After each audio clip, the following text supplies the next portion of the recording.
ಸಂಗಣ್ಣ, ನಿಮ್ಮ ಅನುಭವ ಏನು ತೊಂದರೆ ಇತ್ತು, ಹೇಗಾದ್ರಿ, ನಮ್ಮ ಆಸ್ಪತ್ರೆ ಬಂದಮೇಲೆ ನಿಮ್ಗೆ ಏನು ಅನಿಸ್ತು, ನಿಮ್ಮ ಸಮಸ್ಯೆಗಳು 2022ರಲ್ಲಿ ಬಂದಿದ್ರಿ, ಯಾಕೆ ಬಂದಿದ್ರಿ ಮತ್ತು ಅದ್ರದ್ದು ಅನುಕೂಲತೆಗಳೇನಾಯಿತು ಅನ್ನೋದನ್ನು ಆರೋಗ್ಯ ಆಕಾಂಕ್ಷಿಗಳೊಂದಿಗೆ ನೀವು ಹಂಚ್ಕೋಬೇಕು ಅಂತೇಳಿ ನಿಮ್ಮಲ್ಲಿ ಕೇಳ್ತೀನಿ.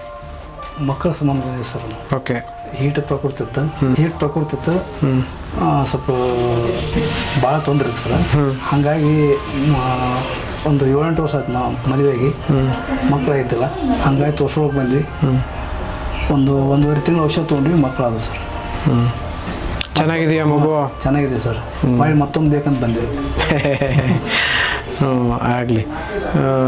ಆಮೇಲೆ ಆರೋಗ್ಯದಲ್ಲಿ ಸುಧಾರಣೆ ಹೇಗಾಯಿತು? ಚೆನ್ನಾಗಿದೆ ಸರ್. ಆರೋಗ್ಯದಲ್ಲಿ ಚೆನ್ನಾಗಿದೆ ಸರ್. ಚೆನ್ನಾಗಾಯ್ತು. ಹಾಗೆ ಒಳ್ಳೆ ಆರೋಗ್ಯ ಏನು ಮಾಡಿರಿ ಸರ್. ಆಗ್ಲಪ್ಪ, ಒಳ್ಳೇದಾಗಲಿ. ಎಲ್ಲಿಂದ ಬಂದಿದ್ದು ನೀವು? ನಾವು ಕುಷ್ಟಗಿ ಸರ್. ಕುಷ್ಟಗಿ, ಹಿರೇಬೆನ್ನಿಗೋಳ. ಹೌದು ಸರ್. ಅಲ್ಲಿ ಎಷ್ಟು ದೂರ? ಯಾವ ಡಿಸ್ಟಿಕ್ ಅದು? ಕೊಪ್ಪಳ ರೀ. ಕೊಪ್ಪಳ. ಆಗಲಿ. ಇಲ್ಲಿ ಬಂದು ಔಷಧಿ ಮಾಡಿದ್ಮೇಲೆ ಒಳ್ಳೇದಾಗಿದೆ. ಸೊ ಖುಷಿಯಾಗಿರಿ, ಚೆನ್ನಾಗಿರಿ. ಮತ್ತೆ ತೊಂದರೆ ಇದ್ದರೆ ನಮ್ಮ ನೆನೆಸ್ಕೊಳ್ರಿ. ಹಾಂ, ನಿಮ್ಮನ್ನು ನೆನೆಸ್ಕೊಂತೀವಿ ಸರ್. ಹೌದಾ? ಹ್ಞೂ ಸರ್. ಆಗ್ಲಪ್ಪ, ಭಗವಂತನ ಇಚ್ಛೆ.